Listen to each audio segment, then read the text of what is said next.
MIT এর এক গবেষক সিনান এরাল বলেন, সংকুচিত এআই এর যুগ ইতিমধ্যে চলে এসেছে। এখন সীমাবদ্ধতা প্রযুক্তি না, কল্পনার। এটার মানে হচ্ছে এআই এজেন্ট এখন এতটাই পাওয়ারফুল যে একটা মাত্র সীমা হলো তুমি এটাকে দিয়ে কতটুকু কাজ করাতে পারো। কিন্তু এখানে একটা বড় ভুল বোঝাবুঝি আছে। অনেকেই মনে করে এআই এজেন্ট মানে মানুষ শেষ, কিন্তু এটা সত্য না। 2026 সালে $2 ট্রিলিয়ন যা সফটওয়্যার বাজারে সংকুচিত হয়েছে, কারণ এআই এজেন্ট সেই কাজগুলো করতেছে।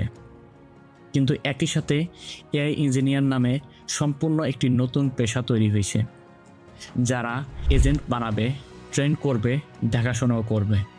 এআই এজেন্ট একটা হ্যামার, আর তুমি হলে কার্পেন্টার। হ্যামার কি কার্পেন্টারকে রিপ্লেস করবে? না, কিন্তু কার্পেন্টার হ্যামার চালাতে না জানলে সে পিছিয়ে পড়বে। 1952 সালে গ্রিক হপার নামের একজন কম্পাইলার বানালো। সেদিন সবাই বলতেছিল প্রোগ্রামারদের আর দরকার নেই। কিন্তু কি হলো? প্রোগ্রামিং হয়ে গেল পৃথিবীর সবচেয়ে দামি স্কিলের মধ্যে একটি। লক্ষ লক্ষ মানুষের জীবন বদলে গেল। আজ এআই এজেন্ট ঠিক সেই কাজটাই করতেছে।